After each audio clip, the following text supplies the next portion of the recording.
Bollywood actor Saif Ali Khan पर उनके घर में घुसकर चाकू से हमला किया गया। घटना सैफ के मुंबई के खार में बने अपार्टमेंट में बुधवार देर रात करीब 1:30 बजे हुई। एक्टर को गले, पीठ, हाथ और सिर समेत 6 जगह चाकू लगा। घटना के बाद सैफ को रात 2 बजे लीलावती हॉस्पिटल लाया गया। लीलावती अस्पताल के COO डॉक्टर नीरज उत्तमानी ने बताया कि सैफ की रीढ़ की हड्डी में चाकू का टुकड़ा फंसा था और फ्लूइड भी लीक हो रहा था। सर्जरी करके चाकू निकाल लिया गया है। एक्टर के बाएं हाथ पर 2 गहरे घाव थे और गर्दन पर भी गहरी चोट थी। इनकी प्लास्टिक सर्जरी की गई है। अब उनकी हालत स्थिर बताई जा रही है। मुंबई पुलिस के DCP गेदाम दीक्षित ने बताया कि एक हमलावर की पहचान कर ली गई है। हालांकि उसे पकड़ा जा चुका है या नहीं, इस बारे में पुलिस ने जानकारी नहीं दी।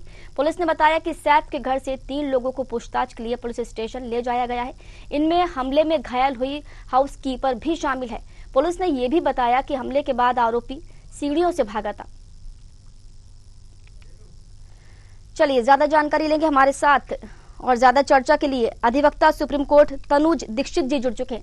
तनुज जी, बहुत बहुत स्वागत है आपका। तनुज जी, क्या ये माना जाए, क्योंकि इससे पहले एक्टर सलमान खान के ऊपर भी हमला हुआ था, उनके घर के बाहर जो गोलीबारी हुई थी, और अब सैफ अली खान इनके ऊपर हमला किया गया है, तो क्या ये माना जाए कि अब जो बॉलीवुड इंडस्ट्री है वो भी सुरक्षित नहीं है माफियाओं के खौफ से? देखिए, सुरक्षाओं के मापदंड अब बहुत अलग हो चुके हैं। इस समय निश्चित रूप से बॉलीवुड भी अब इन मापदंडों के अंदर ही आता है और कहीं ना कहीं सुरक्षा में चूक मानी जाएगी। जिस तरीके से कहीं ना कहीं अटेम्प्ट मर्डर जो हमारे यहाँ पहले IPC में सेक्शन 307 था, अब भारतीय न्याय संहिता में सेक्शन 9 में इस ऑफेंस को डिफाइन किया गया है। और साथ ही साथ लगता है कि चोरी एक नियत इसमें रही होगी, तो उसके लिए और मुझे लगता है BNS के सेक्शन 303 में भी इसकी कार्रवाई निश्चित रूप से की जानी चाहिए। जी, लेकिन तनुज जी, यहाँ हमले की थ्योरी से जुड़े कई सवाल यहाँ पर उठते हैं। सबसे पहला सवाल तो यहाँ पर यही उठता है कि इतनी हाई सिक्योरिटी सोसाइटी में हमलावर आखिर घुसा कैसे, और हमला करने के बाद शोर शराबे के बीच वो भागने में कामयाब कैसे रहा होगा? कुछ खबरें बीच में ऐसी भी सुनने में आ रही थी कि वो उनके घर में काम करने वाली कोई नैनी होंगी, उनके परिचित लोग थे जो बात कर रहे हैं। इस दौरान उनका विवाद हुआ, शायद इंटरफेयर किया या कुछ इस तरह की स्थितियां थी। और ऐसे में देखिए, अभी तक क्या है मामला और प्रकरण क्या है, इसकी कोई विशेष बयान ऑफिशियल आधिकारिक रूप से भी सामने नहीं है।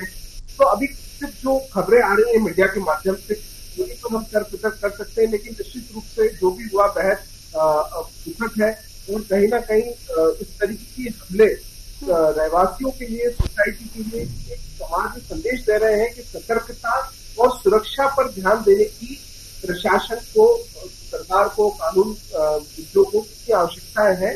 इससे मुझे असर दिखाई देता है। बिल्कुल तनुज जी, आपने ठीक कहा कि सुरक्षा की और सतर्कता की बहुत जरूरत है लोगों को, लेकिन सवाल फिर यही आता है कि वो सोसाइटी इतनी हाई सिक्योरिटी वाली है, उस बीच हमला होता है, और सबसे बड़ी बात, शक का दायरा जो है, वो शक का जो कांटा है वो मेट पर भी जा रहा है। ये भी ऐसी भी खबरें सामने आ रही है हमलावर को शायद उसने ही घर में एंट्री दी थी, क्योंकि जो CCTV फुटेज खंगाले गए हैं उसमें बाहर से जाता हुआ कोई दिखाई नहीं दिया है।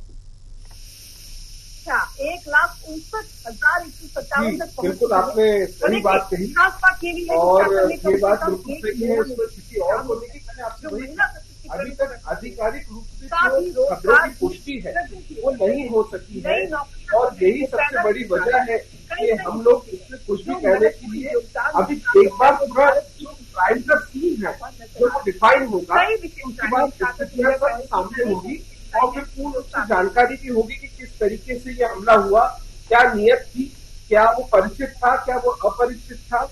और निश्चित रूप से मैंने जो आपकी 2 विशेष धाराएं बताई, तो एज पर द ऑफेंस जो क्राइम उसने कमिट किया है उस पर तो कार्रवाई होना ही है, और भी इसमें धाराएं बढ़ने की उम्मीद है। तनुज जी, जो अभी एक आरोपी पकड़ा गया है उससे फिलहाल पूछताछ की जा रही है, क्या लगता है पूछताछ में क्या कुछ सामने आ सकता है? क्योंकि देखिए, ये एक सोचने वाली बात है, और एक ये बड़ा हमला भी इसलिए माना जाए क्योंकि यहाँ पर उनकी जान भी जा सकती थी, क्योंकि रीढ़ की हड्डी में चाकू का टुकड़ा उनके मिला है। हालांकि अब सर्जरी की गई है और उन्हें बचा लिया गया है, सुरक्षित है, वो सेफ है।